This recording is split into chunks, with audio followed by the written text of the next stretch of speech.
All right, the estimations in terms of limited would have been Josh Jacobs and Josh Myers, did not participate, Jair, Edgerrin Cooper, Romeo Dobbs, Fitzpatrick, McDuffie, and McKinney.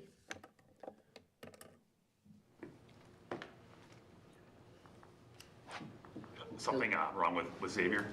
No, it was a personal matter. He'll be back this evening. Has Romeo made any progress through any of the steps of He's still in the protocol. Just not a football question, but how's he doing? He's out at the walkthrough we just had, and he seems to be doing all right. So nothing but walkthroughs today. Is that Yeah. a difficult trade-off as a coach when you want to get stuff accomplished, but you can't do it like you might want to? Yeah, but it's the same for both teams, and I'm pretty sure, I don't know what Miami was doing, but my experience in this league, most teams, that's just the way you go about it on a Thursday night game, and we'll move around a little bit tomorrow, and but all the prep is in, all the game plan is in at this point. Now it's just the fine tweaking that we may do as coaches, and really trying to detail it up for our players over the next 48 hours. You had success this last year. You had a win on Sunday, then one on Thanksgiving, that quick turnaround. Anything you kind of learned from that experience that you carried over to this year in terms of how to navigate such a short week? Yeah, we made some tweaks to our Thursday schedule a year ago, and we did the same thing this year in terms of copied that schedule from last year, and I think it afforded us an opportunity to kind of get the plan in a little bit quicker for the players, puts a little bit more stress on us as coaches in terms of our preparation, our process, but I thought it was beneficial to our players. Usually the benefit of going through all this on a short week is you get the long weekend after, which is not the case. That is not the case. You're very observant, Ryan. Schedule. Okay. How does that change or affect or influence anything Thursday night? It's the circumstances. It is what it is. It affects nothing, and it doesn't matter. So you just pour everything into this game and then worry about everything after that. I would say it's more of a strain. It's a strain on our players, certainly physically, because you don't have as much time to recover after your typical Thursday game into your next week. But we've got some stuff set up for them in terms of just giving them a little bit more time away from us as coaches, at least the next 2 days after, before we bring them back in. So, but as coaches, it's on to the next. So I hope our guys get some sleep tonight. Matt, a guy named Joe Barry's got them defending the run pretty well. What are your thoughts about their defense in that regard? Yeah, I think their defense is outstanding. I think they do a great job in multiple areas, whether it's defending the pass. It's really tough to get explosive plays on them. They're very good in the red zone, third down. So I think it's just a very sound system. They do a great job, and they have a lot of variations to it. So I think Anthony Weaver and his staff, Joe B. obviously has been a big help, I'm sure, to him. And but Weaver's done a heck of a job down there, and they've got talented players and good scheme. So it's going to be quite the challenge.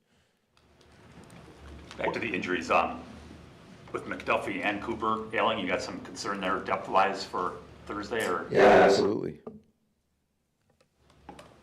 As a play caller, you've got all the elements, starting with Jordan, to have the big play offense you do. The pass protection has been outstanding, and the receivers, obviously. What's the process like of wanting to maximize that, but always incorporating the underneath stuff and making sure that he has those outlets at the same time? Well, I think you first, from my perspective, is you really try to attack a defense and try to find areas that you feel like they're susceptible, and then you go after that. But every game's a different week in terms of just how we're going to attack somebody and where the matchups may lie. So, you just got to be flexible. You got to try to attack what you see, and you kind of want to predict what you think, how a team might attack you as well. That helps you put in better scheme and concepts for whatever it is you're going to see on game day. If the defense is susceptible, deep, do you still need to incorporate the underneath stuff, or is it just build the game plan to go downfield against them? Yeah, I think I mean, it just depends on the situation, I would tell you, you know. It's not like you're going to take a shot every time you drop back to pass.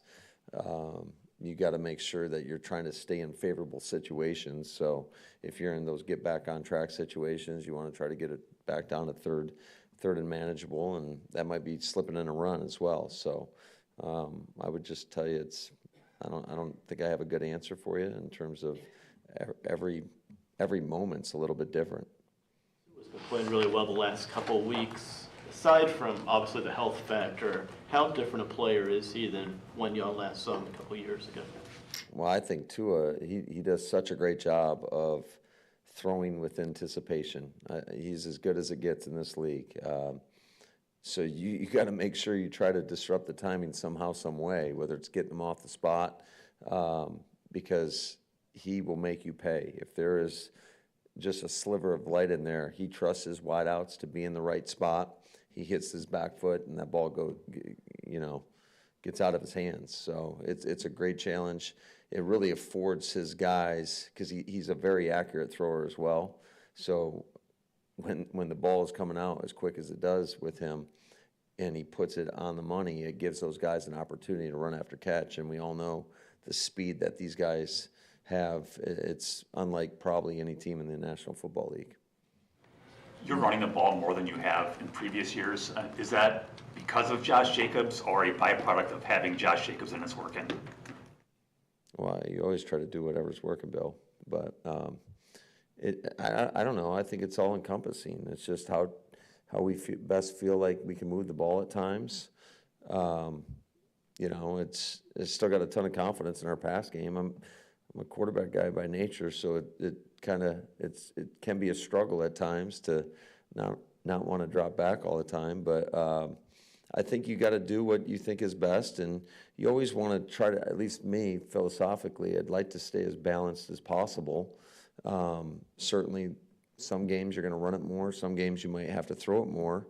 A lot of that could be dictated by the circumstance in terms of what the score is, what are the conditions out, and but for me personally, I think it's best when you can stay as balanced as possible. Now, whether it be the run or the pass, what have you seen from the offensive line and kind of their contributions to that with what they've done here in the middle part of the season? Yeah, I think there's been a lot of great moments. I think they've been battling. I think we've gotten better in terms of playing with better pad level and more physicality. That's something that we've definitely been stressing and working on, especially whether it's in walkthrough drills, whatever it may be. Just that pad level is critical in playing with great fundamentals. I think that it always starts, whether you're offensive lineman, quarterback, receiver, defensive back. I mean, it all starts with your fundamentals, and so that's something we've definitely been harping on.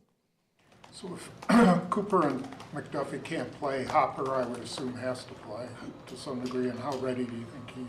I thought in the snaps that he went in for last week, I thought he did a nice job, and I think he's shown progress, and that progress has been seen in practice. It always starts there, and that gives us confidence to put him in the game. And I thought just the way he went out there and competed, I thought it was at a high level. Sunday night, second quarter, you're down in the 10, and you get the 49ers into 12 men on the field back-to-back. How much does that have to do with your substitutions?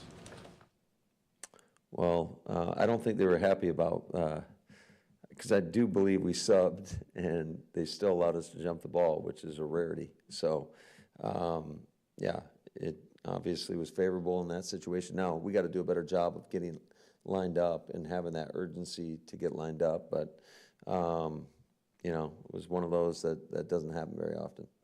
Do you think that could happen in that scenario, or was there something you saw there necessarily? Yeah, that's all Jordan, just seeing a substitution and then getting us to the line of scrimmage.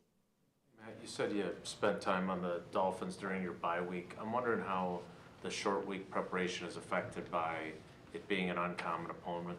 Last year it was obviously Detroit, who you played earlier in the year already. And does Mike's offense look enough like yours that it makes it a little bit easier for Jeff's guys?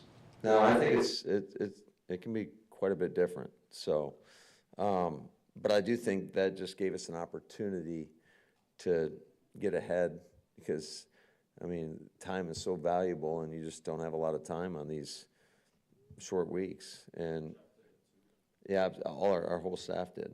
And not only that, but like, I think anytime you're the play caller, it's harder to jump ahead. So the rest of our staff was kind of working ahead Friday, Saturday of last week, just kind of laying the groundwork for our coordinators, for myself, so that we can kind of hit the ground running right after the game. Now, you mentioned their speed. I mean, I know you feel good about your guys in the back end, but how big of a challenge is that to deal with? It's extremely hard. I mean, those guys, you just got to be on top of it at all times, because if you give them a step, I mean, they're capable of taking it. And we've seen too many clips, and I've shown some to our squad, just of whether it's Tyreek or Waddle or their backs, Mostert, A-Chain, they can all, they've got explosive playmaking ability. They can take a ball 70 yards, 80 yards. So it's a great challenge for us. More, please. Is it, have you talked to Jacobs about like how much he could handle? Do you think he's a guy who could go back and do 26 carries again, in 4 days? Well, we'll see. About to find out. To try to not do that much with him and try to We'll get some of see. the other. We'll find out on Thursday. That's good. All right. Thanks, guys. Have a good one. Thank you.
says a lot about you. Happy What does it Thanksgiving, say? everybody. Happy holidays. Take any questions you may have. How much does it change the game when, I mean, it's not like it's gonna be brutally cold on Thursday night, but it's gonna be cold.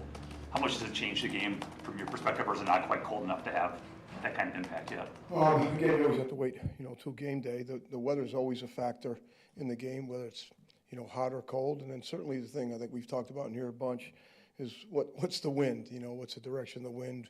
What is that doing during the game? And you really have to get the pregame to kind of get a good feel for it. Actually, last week it kind of switched on us a little bit as the game was going on. So it's going to be cold for both, but we're home. So certainly excited about this opportunity to play at home on Thanksgiving. Need to see it, but that was your first 50-plus yard attempt. Was it good just to get one of those long field goals the other day? I think so. I think we kind of had a barometer where we wanted to go going that way. We actually felt like we were kicking into the wind a little bit, in that direction. But I thought the operation was good, and he actually didn't feel like he hit it as good as he can. But I thought it was certainly was a good hit, and protection held up pretty good. So we'll have a challenge with that this week with Calais over there rushing on the other side. What are their bigger challenges that you gotta deal with this week? Well, I think they're really, really good in kickoff coverage right now. They're playing really well. Their kicker does a great job of directing the ball, putting it on the ground some, and putting it in the corner some. So I know they're in the top of the league and top 5 in kickoff coverage. So that'll be the biggest challenge. And then adjusting to whatever the weather is, wherever the wind is and the direction it's going, and see if that can be an advantage to us, or if it ends up being a disadvantage, how we play into it. I think that's kind of the biggest challenge. Their punter's playing really well. He's directing the ball left and right. He's done a good job of putting it out of bounds, playing keep away with the returner. So they play with a big group on their punt rush team. Calais is playing on that as well. So they're just a challenge because they're a big physical football team. So we'll have our hands full, but I know we're excited about playing. Punter's playing pretty well. For those of us that might not know the intricacies of all that goes into what Daniel's doing, what do you think of the way he's been punting the football this whole season, really, and what are you most pleased with? Well, I think we've tried to learn here, and we've tried to communicate that, the punt play is the last play of offense. We still have the ball, so we have to protect it, and then it becomes the first play of defense. It's a transitional play, and I think he's started to understand where he is on the field and what he wants to hit according to the direction and the wind and those sort of things. So the thing I think we've been most pleased with him is that he's gone out there with a conviction of what he wants to do, and he's stayed to task, and he's played pretty well to this point, and we've done a good job protecting him. I think the guys up front have done a good job, and we've seen a variety of different rushes from some really good teams. So this week will be no different. I certainly anticipate him playing well, and I know he's expected himself to do a lot of good things like he's been doing. So Rich, how much of it is him deciding what kind of ball he wants to hit versus the special teams coordinator saying, this is the kind of ball we want here? Is that a half and half? How does that work? Yeah, that's a great question. It's a good combination of, we're talking about during the week, we're looking through the film, what they're doing, and then we're talking about where are we on the field, and we try to emulate some of those in practice. Obviously this week's a little different, but you emulate those in practice with the hits that he gets for his practices, and where we've been before, some of those things, and that's where I think he's really gotten better. He's understood situational football, again, where we are in the game, where is he on the field, what can he do to either get us out of the half, or how he's going to play in the red zone, or some of those things. So I kind of go over to him before we're getting ready to punt. Looks like we're going to be here. What are your thoughts and what you want to do?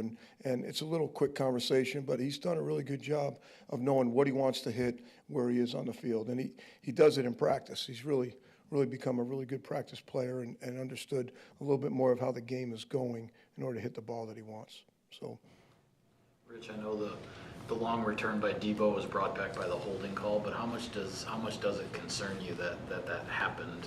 Yeah, it was a little bit of a, first of all, there was more than just one hold on that play, but multiple flags, multiple holds. But, it was into the wind. It was a little bit of a short kick, and it got on us in a hurry. And I thought we didn't do a very good job with our lane distribution on that particular play. And, that starts with me. And the thing I think credit to those guys is they kept running.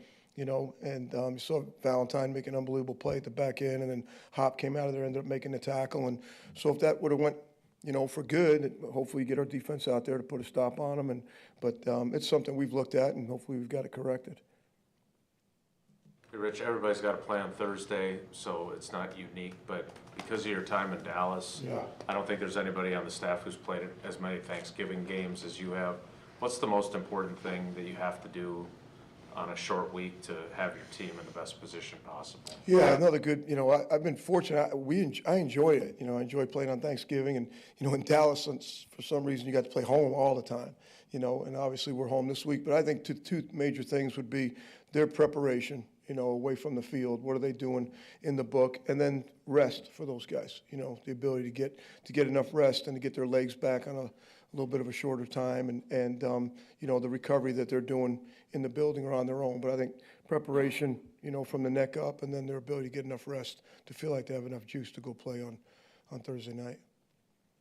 You know, you've had 9 returns with Keyshawn, and have you been able to get into all the things you had hoped to do with him this year, you know, in terms of just whatever, you know, plays, plans you had? Are you into that yet, or are you? Well, we haven't had a lot of opportunities back there as far as the kickoff return, you know, game has gone, and you know, so I don't think it's gone the way he would like for it to have gone. They haven't kicked to us for a while. Last week they kicked away from him one time. The other ones were touchbacks. So we'd love to get him a little bit more involved in the punt return game, but there's not really a lot of ops, and I think Jay's playing pretty well back there. So he's also playing the most snaps of anybody for us on defense, and he comes off the edge on field goal rush and returning kicks. So I'm sure he'd like to have more opportunities, and when he gets them, I'd certainly like to see us do a better job of protecting him back there. I don't think we've done a very good job of blocking, and hopefully we can get better at that as the season goes on. No problem. Are you thinking this is the start of the season where, you know, he starts to get some kickoff opportunities? Well, again, you know, you hope the weather and the wind, those sort of things, give you some opportunities. But with the opportunities he's had, I don't think we've done a very good job. We're pretty critical of the film that we've done as far as the protection for him and the blocking for him, and that needs to get a little bit better as well. Rich, you were more familiar with Josh Jacobs than anyone here before he came here. What do you just think about what he's given this team on and off the field? Well, off the field, you know, he's got a tremendous sense of people. You know, he's got a character about him that can understand, have empathy for other people's stories and other things that they've been through. And so when he sits in somebody's locker or is in the cafeteria or some of those things, you know, he's been through an ordeal himself. So I think he has the ability to relate to a lot of different things that players may go through. As far as football goes, I still think we're just scratching the surface with Josh Jacobs. I think we're all in this building, we're all just learning about, you know, what the young man's makeup is, you know, and he is a real deal running back. He's built to carry the ball, he's built to catch it, he's built to protect, and he loves football. He loves the grind of practice, he loves the grind of mental preparation, he loves the grind of playing in games. And what you see from him in games is the way he practices. It's the way he practiced when we were together before, and it's the way he practices now. And I think because of the example he set in practice, they have gotten a certain amount of respect for him and for what he's going to do in the games. You know, I've said a long time now that the power of example matters more than the example of power, and he is definitely walking around as the power of example. Has he said anything to you about the difference of the culture here than his last place? Well, yeah, we've had conversations about that. So I'll leave it at that. You guys good? Happy Thanksgiving, everybody. Thank you.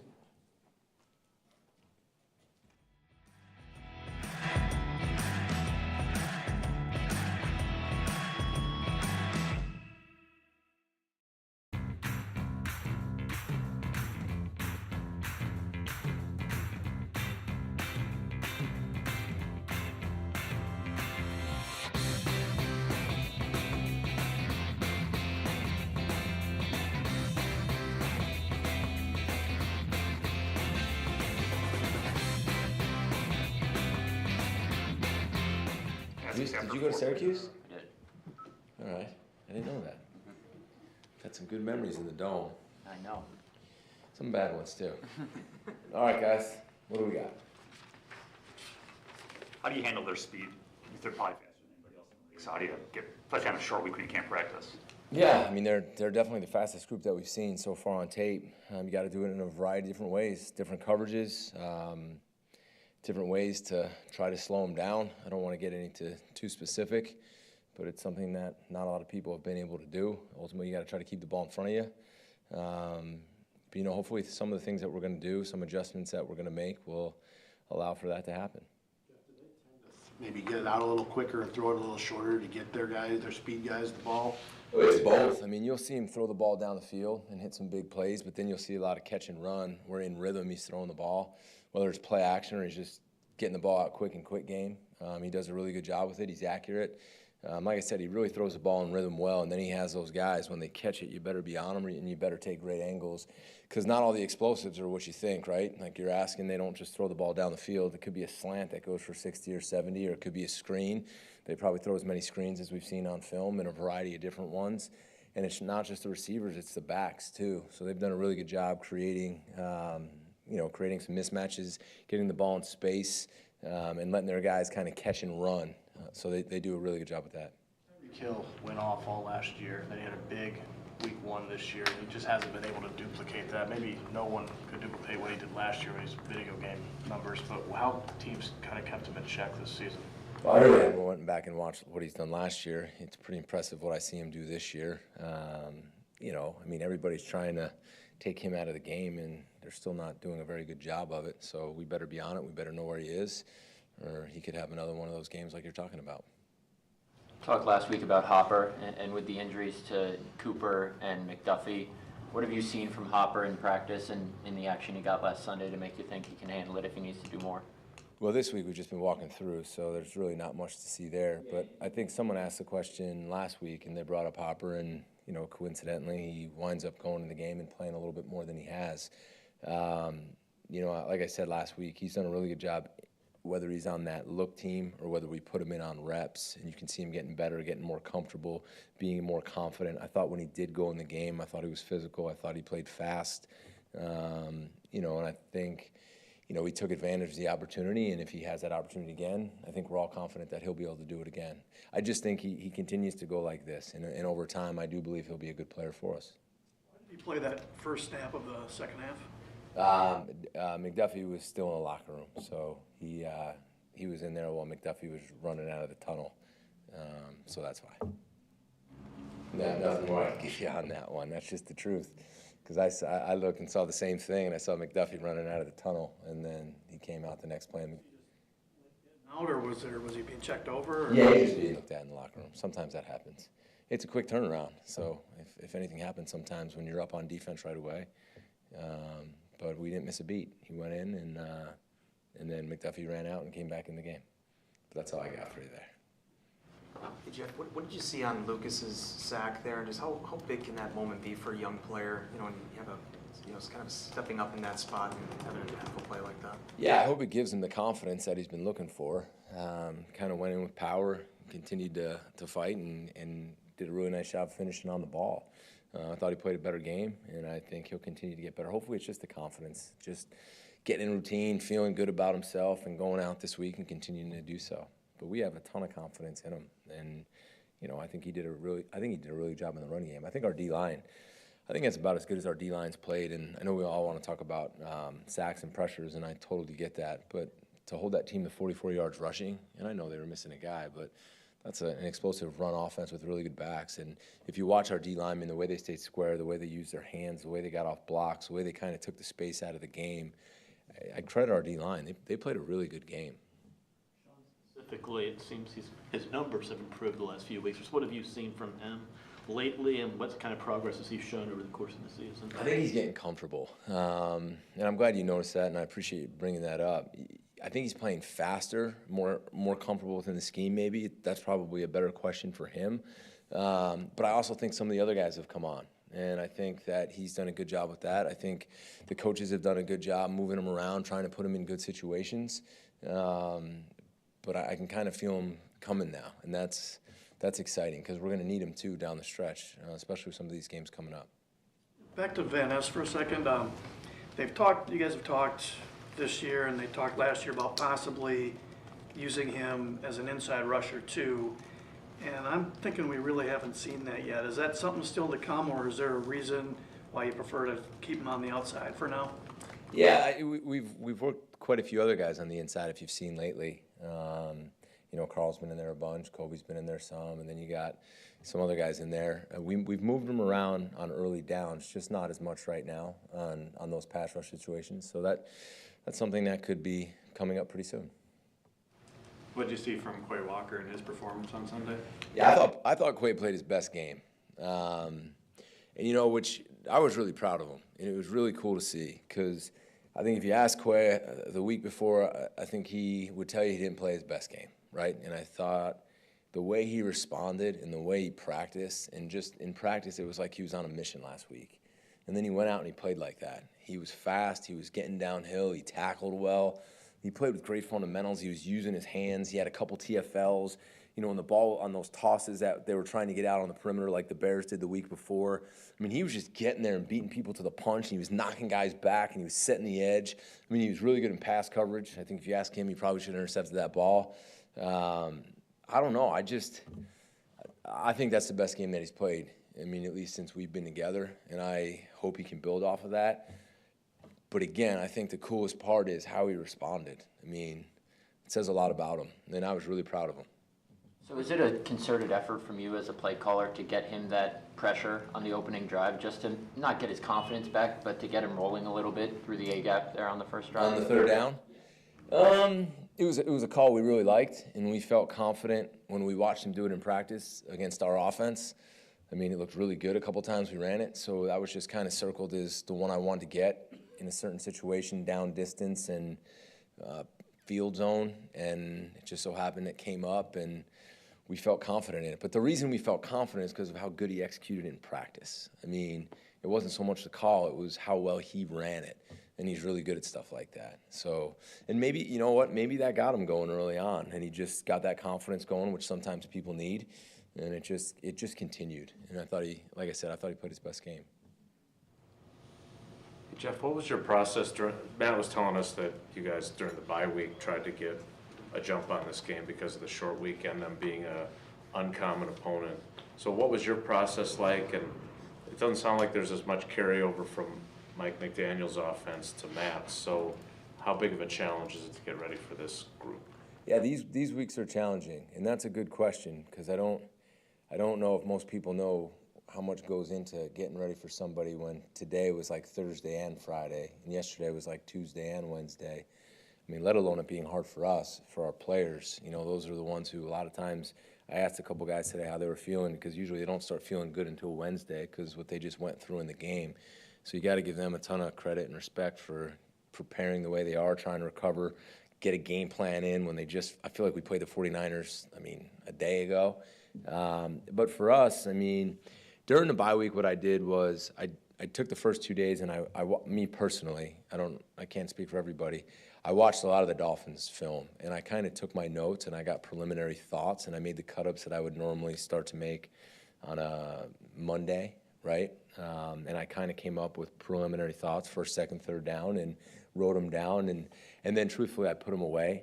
And I thought our staff, the assistants, did a really good job, you know, on the Thursday, Friday, Saturday, Sunday leading up to the game. They kept working, and they kept getting all their projects done that usually we don't even get done until possibly Thursday of the following week. So they had to work ahead.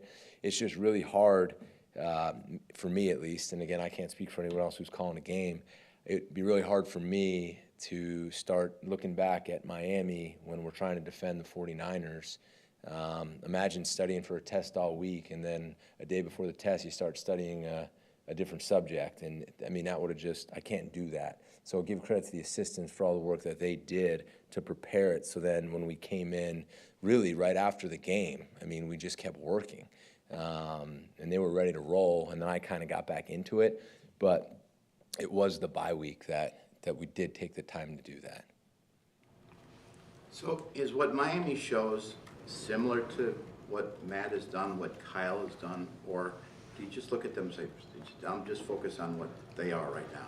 Yeah, that's a good question because there is similarities. Obviously, I was with Mike in Cleveland and Kyle in Cleveland, then I was with Mike and Kyle in San Francisco, and now I'm here with Matt, so I've kind of seen, and then you play against Sean, and then you play against Kevin, and it's like all these, you can see the difference, but there are some similarities that pop up, and you're like, oh, that's kind of like what, Matt did to us in training camp, and that's kind of what Kyle did in this situation, and you do see it, but they all have their own flavor on it. So there's differences. So you can't just go in and it's like, we just played against Kyle and now we're just going to roll out the same plan. That's not going to work. But there's definitely, when you watch the tape, from guys that have kind of been together, you do see some similarities for sure.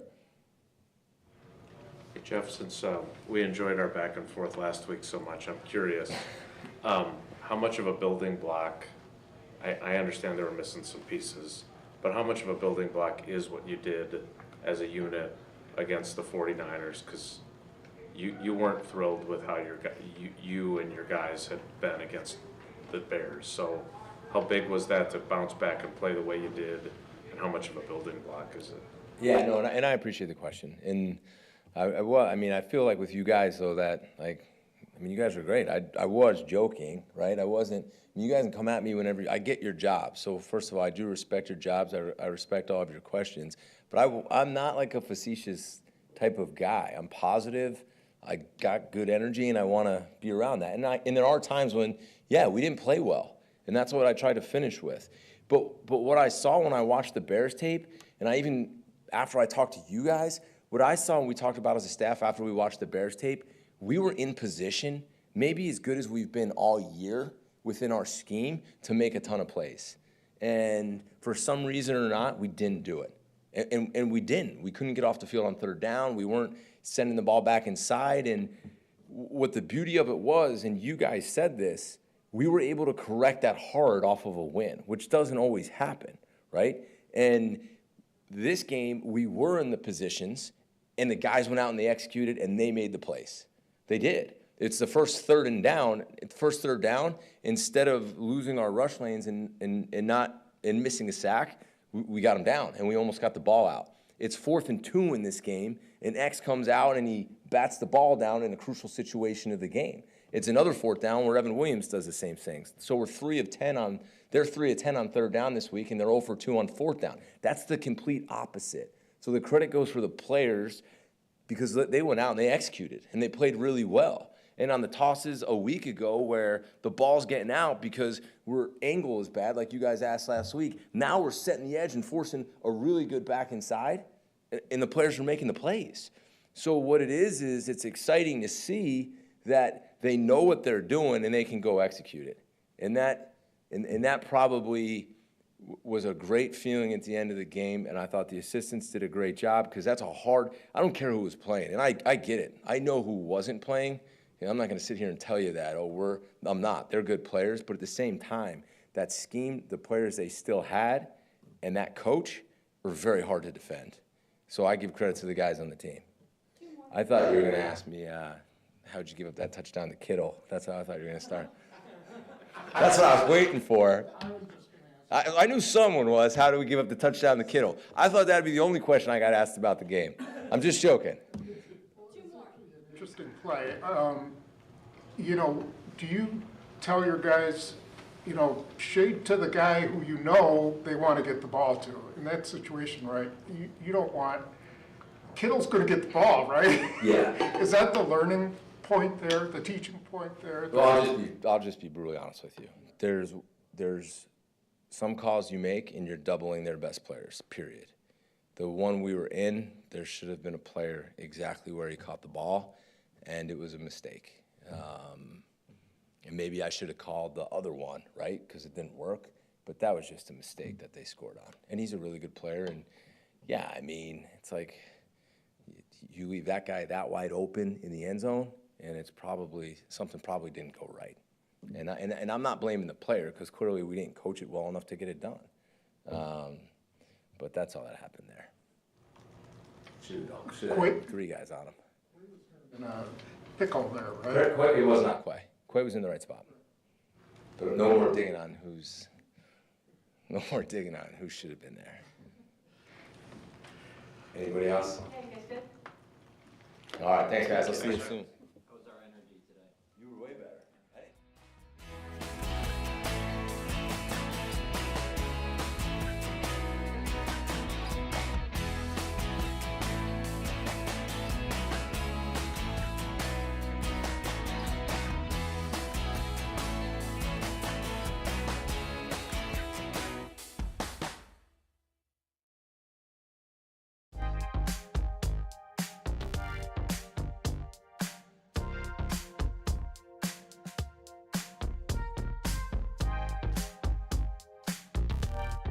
What did you guys have? I mean, this is by far more than anything. Since Yeah, no, it's great. I mean, anytime you can establish the run game, it just opens everything in your offense, makes the defense really have to screw down in the box and stop the run, which helps everybody. But yeah, I'm proud of the guys, proud of the way we're coming off the ball and just how we're fighting. I think our wide receivers are doing an excellent job, kind of the unsung heroes of that, and how they're blocking the DBs down the field, tight ends, and other running backs who don't have the ball are doing a great job. So it's takes all 11 to run the ball. That's one of our philosophies. So they're all doing a really good job. I mean, everybody knows you're going to run the ball, and you're still having success at it. What does that mentality mean, you know, for the group? Yeah, I mean, it's just who we are, who we want to be, and it's just one of those things. Like you can see, it's just as the game goes on, you just keep pounding it, and you find those seams, and you got a back like Josh who can really wear out defenses, wear out linebackers, secondary. He's doing a great job making people miss, getting a lot of yards after contact, things like that. So, yeah, we're just playing good ball right now. Sure looks like Josh might be a big answer for the red zone, but how much is Tucker part of that too? Yeah, Just having a guy. You saw that play he made, obviously, on Sunday. Just broke 2 tackles. I think he ran over Josh Myers. Like it was an impressive play, and he's just one of those guys. You keep giving him the ball. He has the will to get in the end zone. I was surprised, honestly, he didn't score on that keeper we threw on the left one. He was very close, but yeah, he's just plays with the right mentality, and he wants to score and make plays for his teammates. You don't get to live off of what you did last Thanksgiving in Detroit, but it was pretty damn impressive. How did you do that, and how do you replicate that now and try and do it again? Yeah, I mean, that whole deal, you know, it was kind of one of those things where you had a young group trying to make a name for themselves and just put some positive things, get it going. And you got to rally around the situation that you have. You know, a short week, Thanksgiving, you're going to be prime time, night game. Everyone's going to be watching. So just those things that you can get the players motivated and fired up for, I think always helps. So yeah, the guys are fired up. They're excited. And, you know, we got a really good opponent coming in who they're playing really good ball right now. Does that mean something, though, that they were able to do what they did last year? Yeah, no, it definitely does. And I think that kind of catapulted us going into December and making the run that we did. So, yeah, we just got to keep it rolling. I think you guys have started the same offensive line all but the one game, I think, against Detroit where. Yeah, I think Jordan started. Yeah. Right. And to move Elton Yeah. center. Oh, yeah, that's right. Does that, I mean, having that kind of continuity, where does that show up? I mean, like in the run game, you know, things like that where guys can just play next to each other. You know, it's one thing, you know, when you're just doing combination blocks and things like that, when you got a consistent person next to you, making those calls, blocking those people. And pass pro, we're doing an excellent job in pass pro as well, you know, for the most part. So I think just having those guys get reps next to each other, the communication, just all being on the same page is something that people take for granted for sure. You mentioned pass pro, 10 sacks in 9 games. That's pretty phenomenal. Why have you guys been so good there?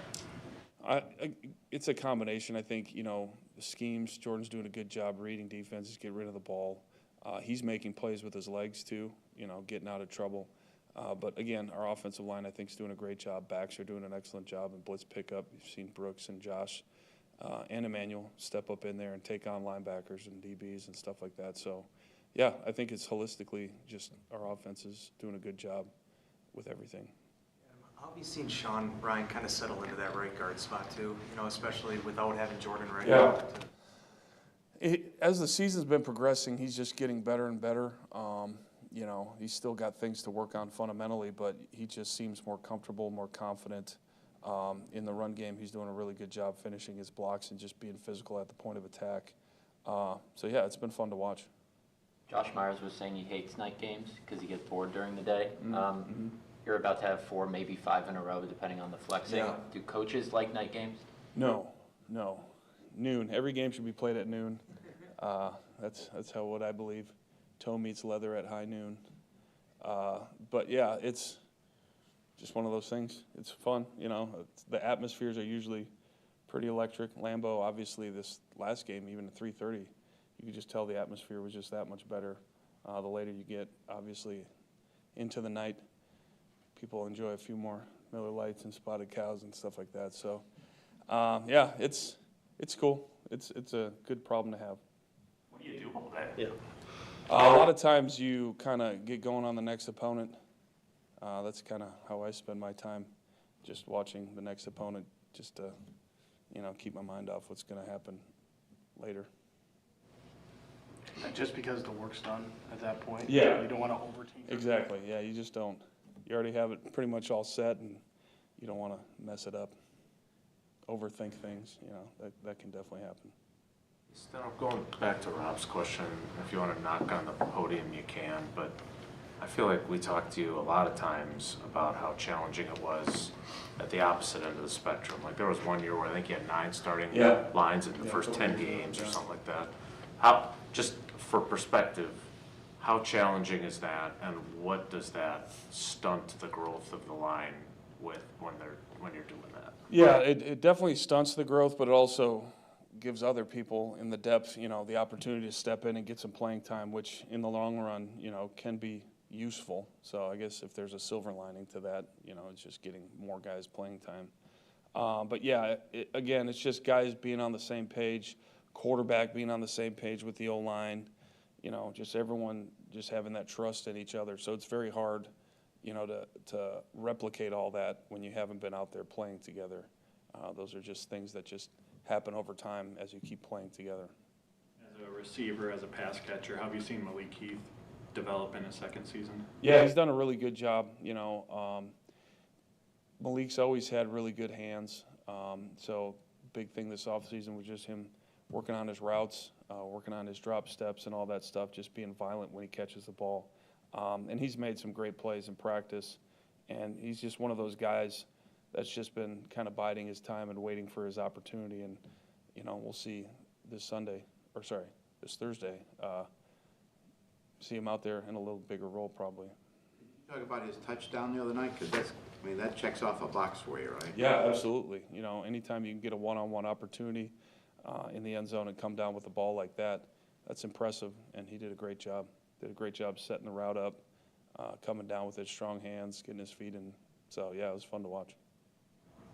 Steno, I get that it's 31-10 at the time, but given what had happened with Wicks a couple of weeks earlier, and then I don't know, did he even have a target in Chicago? If he did, it was probably only one because you only threw it 17 times. But how important was that 25-yarder he had? Yeah, it was great. It was great just for him to go rolling in there over the middle of the field, strong hands, catch, get some good yak. And, you know, he's got all the ability in the world, and we trust him. So that was a really good thing to see. You know, you love your receiver depth, obviously, but what do you miss if Rome can't go? Well, Rome, you know, he's such a problem if you get him one-on-one with DBs. He's an excellent route runner. He can, you know, win in the quick game. He can win over the middle. He can win on the long ball. So he's a really versatile wide receiver. And the one thing that he's been doing great that people, you know, probably haven't taken notice is his run blocking. He's done a really good job in the run game.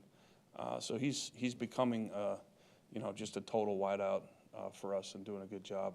So if he's not out there, you know, we are deep, and I think these guys are going to do a great job if Romeo's not out there filling in for that. The 3 straight third downs that it was boom, boom, boom. Yeah, it was awesome. He was playing fast.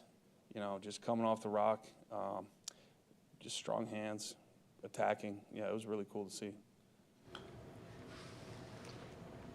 You guys good? Cool, thanks guys. Happy Thanksgiving. You too.